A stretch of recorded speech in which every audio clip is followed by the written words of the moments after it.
അസ്സലാമലൈക്കും വറഹ്മത്തുള്ളാഹി. റമളാനിൽ ചെറിയൊരു മജ്ബൂസ് ഉണ്ടാക്കില്ല. മജ്ബൂസ് എന്ന് പറഞ്ഞാൽ നമ്മുടെ നാട്ടിലൊക്കെ ഉണ്ടാക്കുന്ന ആ ഒരു ടൈപ്പ് ഒന്നും അല്ല. നിങ്ങൾക്ക് അറിയുന്ന രീതിയിലുള്ള ചെറിയ മട്ടത്തിലുള്ള ഒരു മജ്ബൂസ് ഇട്ടാ. ഇത് കണ്ടിട്ട് നിങ്ങൾ ഉണ്ടാക്കണമെന്നൊന്നും ഞാൻ പറയുന്നില്ല. എന്നാലും നിങ്ങൾ വീഡിയോ കണ്ടു നോക്കിക്കോളി മുഴുവനായിട്ട്. ഓരോരുത്തരുടെ കഠിനാധ്വാനത്തിന്റെ ഫലമാണല്ലോ ഓരോ ഫുഡുകളും വരുന്നത്. അത് തന്നെയാണ് ഈ വീഡിയോയിൽ ഞാൻ കാണിക്കുന്നത്. ക്യാപ്സിക്കനെ നല്ല കുനുകുനായിട്ട് അരിഞ്ഞിട്ട് പിന്നെ ചിക്കനെ നമുക്കൊന്ന് വെട്ടിയെടുക്കണം. നമ്മൾ എന്ത് ജോലിയാണെങ്കിലും അത് അന്തസ്സോടെ പറയാൻ പഠിക്കണം. എനിക്ക് നാട്ടിലൊരു കോഴിക്കട ഉണ്ടായിരുന്നു കേട്ടോ. അതിൽ നിന്ന് കോഴിവെട്ടിന്റെ ഒരു പയറ്റ് ഞാൻ ഇവിടെയും പയറ്റി. സത്യം പറഞ്ഞാൽ ആ ഒരു പയറ്റ് ഞാൻ മറന്നിട്ടുണ്ടായിട്ടില്ല. നമ്മൾ കിട്ടുന്ന സമയത്ത് എന്താണെങ്കിലും അത് ചെയ്യാൻ ശ്രമിക്കുക. ഏതൊരു ജോലിയും നമ്മൾ ഹാപ്പി ആക്കി എടുക്കാൻ ശ്രമിക്കുക. അതൊക്കെ ലൈഫിന്റെ ഒരു ഭാഗമാണെന്നേ. അങ്ങനെ അരിഞ്ഞെടുത്ത ചിക്കൻ ഞങ്ങൾ നന്നായിട്ട് കഴുകിയെടുക്കുകയാണ്.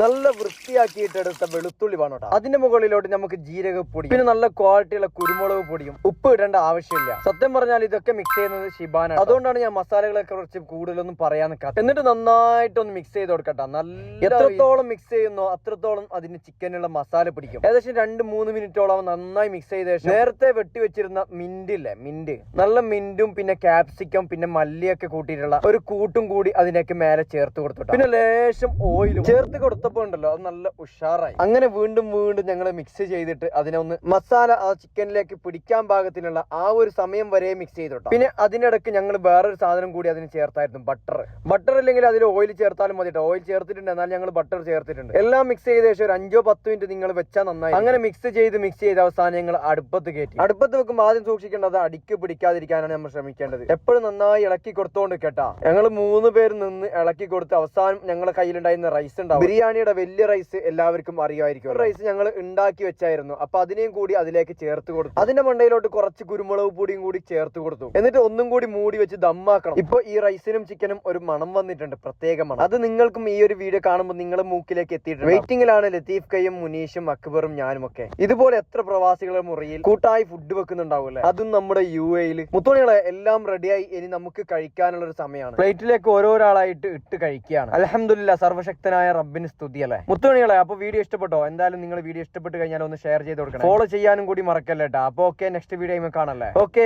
ബൈ, അസ്സലാമു അലൈക്കും.